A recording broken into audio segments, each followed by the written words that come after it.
Hey friends, this is Dolynny TV. Glad to have you aboard here today as the Toronto Blue Jays, well, the lead is down to 1 in the division for our boys in blue, and obviously not a great game against the Boston Red Sox tonight. The Yankees, well, they pulled off the 9th inning heroics to get the job done and obviously cut that division lead to 1. So now what happens for the Blue Jays over the final next few games?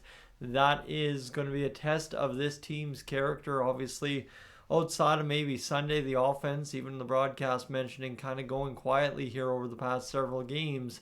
So now for the Blue Jays, it is going to kind of be one of those situations. You've made some moves. You've decided what's going to happen here. Obviously, with Alek Manoah today as well being designated for assignment, whether he sticks around, gets claimed, whatever happens, he's not part of the Blue Jays' plans for right now anyway. So the Blue Jays sticking to the group that's got the job done most of this season.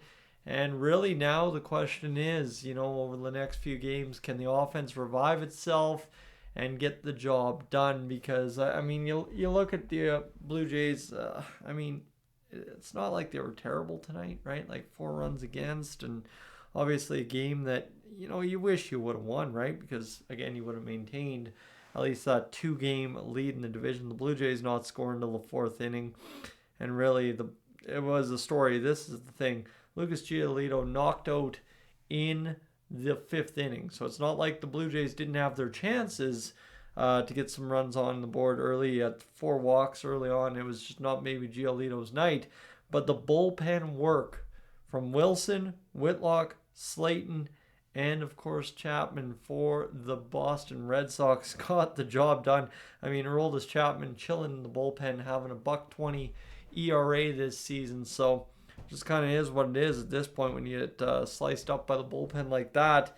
After, kind of having the starter on the rocks, but to clean it up like that for Boston, you almost have to tip your cap the rest of the way home. And I think for the Blue Jays, you look at it here where it just never ended up mattering. I think really 3 hits on the night. Yeah, you would have liked more, but again, that's credit to the Boston Red Sox bullpen. They were absolutely unbelievable.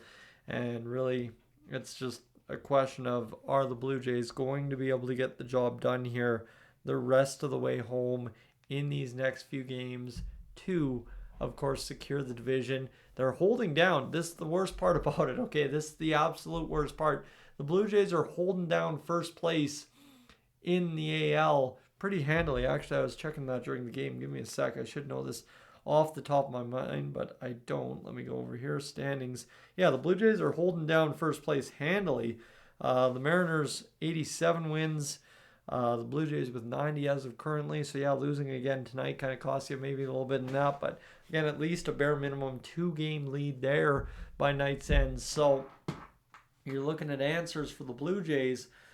It's just kind of get the offense going and don't worry about it from there, because you start winning even 2, 3, 4 more ball games here over the next few. And it wraps this season up with a pretty bow. But again, you're not going to win if you don't have offense, and that's kind of where we find ourselves. The Yankees find enough offense in the bottom of the 9th to scratch and claw a victory over the White Sox. And for the Blue Jays, you just kind of get diced up by a pretty lights-out bullpen effort from the Boston Red Sox. Friends, we look forward to what tomorrow brings for the Blue Jays. But for right now, time to get back to the Edmonton Oilers game and see what today brings for the Oilers. For right now, though, I'm up on out of here.